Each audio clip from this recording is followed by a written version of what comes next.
आरेख का अध्ययन कर प्रश्नों के उत्तर दीजिए। सब ध्यान से देखो बेटा, आरेख मतलब हमको पहले इसको समझना है, फिर इसके अकॉर्डिंग के दो प्रश्नों को उत्तर देना है। इस तरह के सवाल करने में मैक्सिमम में जरूर आते हैं, ठीक है। तो इसका आप लोग ध्यान रखेंगे। ये बोल रहे भारतीय, मतलब ये वाला जो सर्कल है बेटा, ये जो सर्कल है ये आपके किसका है? भारतीय। ये जो सर्कल है, ये जो सर्कल दिख रहा है ये किसका है? संगीत का। और ये जो तीसरा सर्कल है थोड़ा नीचे से बना रही हूँ, ये है तुम्हारे चित्रकार। तो इसको हमको पढ़ना है। देखो भारतीय में कौन बना रहा है? A B C D, चित्रकार में B C D F और संगीतकार में G E C F। अब इसके अकॉर्डिंग हमको सवाल का जवाब देना है। ऐसे भारतीय चित्रकार हैं किंतु संगीतकार नहीं। ऐसे भारतीय जो चित्रकार हैं, ये भारतीय हो गए पूरे, मतलब इस गोले में उनका होना अनिवार्य है, ठीक है। चित्रकार है, चित्रकार मतलब इस गोले में भी होना अनिवार्य है, तभी तो चित्रकार है ना। तो दोनों गोले में, तो दोनों गोले में क्या चीज मिल रहा है? बी और सी बस मिल रहा है, ए और डी, एफ और यू तो नहीं मिल रहा है। लेकिन संगीतकार नहीं है बोल रहे हैं, तो संगीतकार कौन है? सी। तो सी कट गया तुम्हारा, चित्रकार है लेकिन संगीतकार नहीं है। सी तुम्हारा भारतीय भी है, चित्रकार भी है, संगीतकार भी है, तीनों में आया। तो इसका उत्तर क्या हो गया? समझ में आया? थोड़ा सा ध्यान दो तो अच्छे से समझ में आएगा। चित्रकार जो ना भारतीय है और ना ही संगीतकार। अब बोल रहे ऐसा चित्रकार जो भारतीय भी नहीं है और संगीतकार भी नहीं है, तो हमको तो सबसे पहले चित्रकार को देखना है। तो ये हमारा चित्रकार वाला गोला हो गया, हो गया कि नहीं? अब इसमें बोल रहे हैं ना तो वो भारतीय है, मतलब इतने कट गए क्योंकि भारतीय में आ रहे हैं, ना तो वो संगीतकार है, इतने फिर कट गए, तो क्या बचा? तो इसका उत्तर क्या हो जाएगा? क्लियर है? किसी को कोई डाउट? अब ध्यान दो, यदि किसी पूर्ण कक्षा में आर्यन राम को 18-1-13 लिखा जाता है तो O को क्या लिखा है? हमेशा ध्यान देना, यदि तुम्हारा अल्फाबेट का सवाल है, अल्फाबेट मतलब ABCD का सवाल है, तो उस सवाल में सबसे पहले तुम ABCD को पूरा लिख लो, फटाफट लिखना, कोई इसमें डिजाइन कर W X Y Z, है ना। अब इसको गिनती कर लो, 1 2 3 4 5 6 7 23 24 25 26। क्लियर हो गया? फिर 26 आ गए, तो क्या बोल रहे हैं? राम को हम 18-1-13 लिखते हैं। राम यहाँ पर लिख के दिखा रही हूँ, RAM राम। आर में कौन सा नंबर है? देखो 18, एक में और एम में 13। हमको ये अंक मिल गया, मिल गया कि नहीं? ऑड को कैसे लिख सकते हैं? ODD।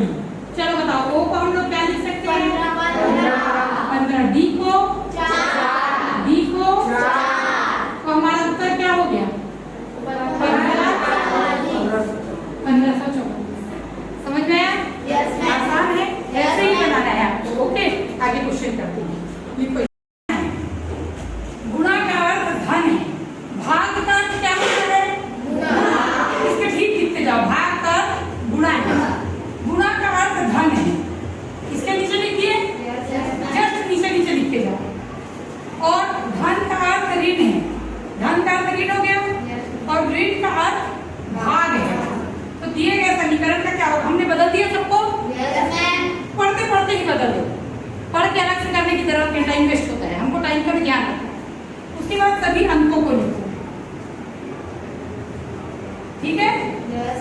अब एक चीज ध्यान दो बेटा, आप सभी जानते हैं सबसे पहले हम लोग गुणा करते हैं, सभी का को तोड़कर भाग गुणा कर ली, ता पीछे धन ऋण कर, यही भिन्न की रीत। तो देखो क्या बोला? भाग का अर्थ गुणा, भाग को गुणा कर दिए, गुणा का अर्थ धन, धन का अर्थ ऋण और ऋण का अर्थ भाग। तो इसको हम कैसे हल करेंगे? तो 16 धन 3, पहले इसको हल करेंगे। 5 को 2 से भाग दोगे तो तुम पता है 2.5 बचेगा, बचेगा कि नहीं? गुणित 4, ये ऋण है, इसलिए हमने ऋण लगा दिया, ठीक है। गुणित 4, अब क्या करोगे? 16 धन 3, 4 पंचे 20, हाथ में आई 2, 4 दूनी 8 ऋण। तो ये क्या हो गया 16 धन 3 ऋण 10 हो गया। एक एक करके हल करें, उसके बाद धन ऋण में से कुछ भी कर सकते हो। तो 16 और 3 क्या हो गया 19 ऋण 10, 19 में से 10 गया, उत्तर क्या आ गया आपका। ये अच्छे समझ में आया? सब तुरंत उसको बदली कर दो लिख के, आगे पीछे करोगे तो दिक्कत हो जाएगा, है ना। तुरंत आगे देखते हैं। यदि किसी संख्या का सांकेतिक कोड क्या बोल रहे हैं, ध्यान दो।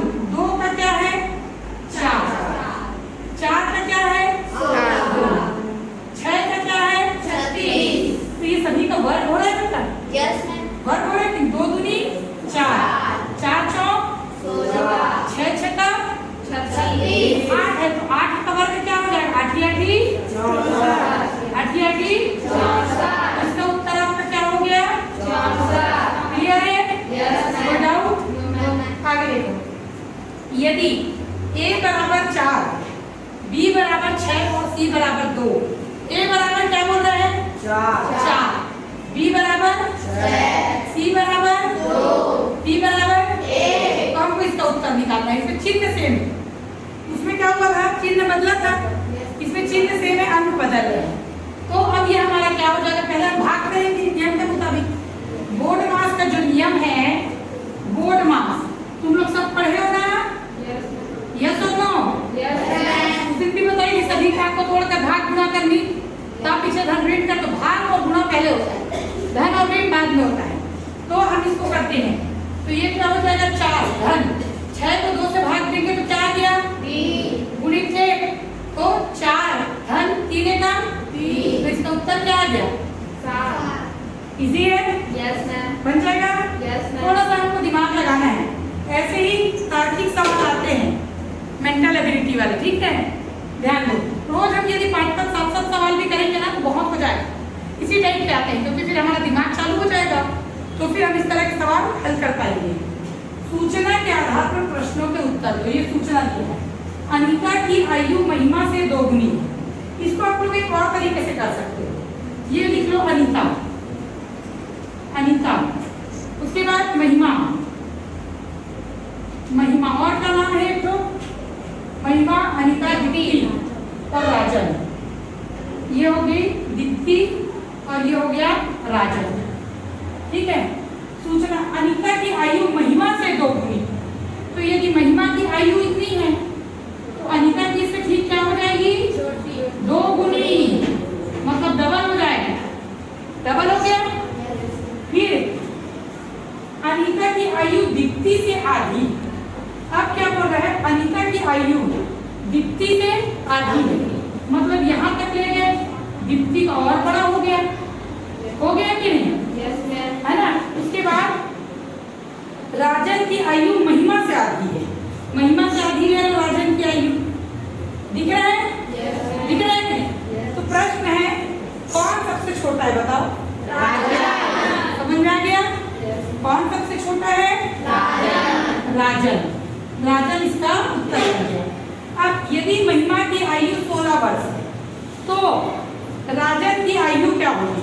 अब महिमा की आयु से ठीक राजन की आयु आधी है, ये दिख रहा है कि चित्र में? Yes. तो महिमा की आयु 16 वर्ष है तो राजन की कितनी हो जाएगी? 8 वर्ष हो जाएगी। Yes. बहुत आसान है। तो राजन की आयु कितनी हो गई? 8 वर्ष।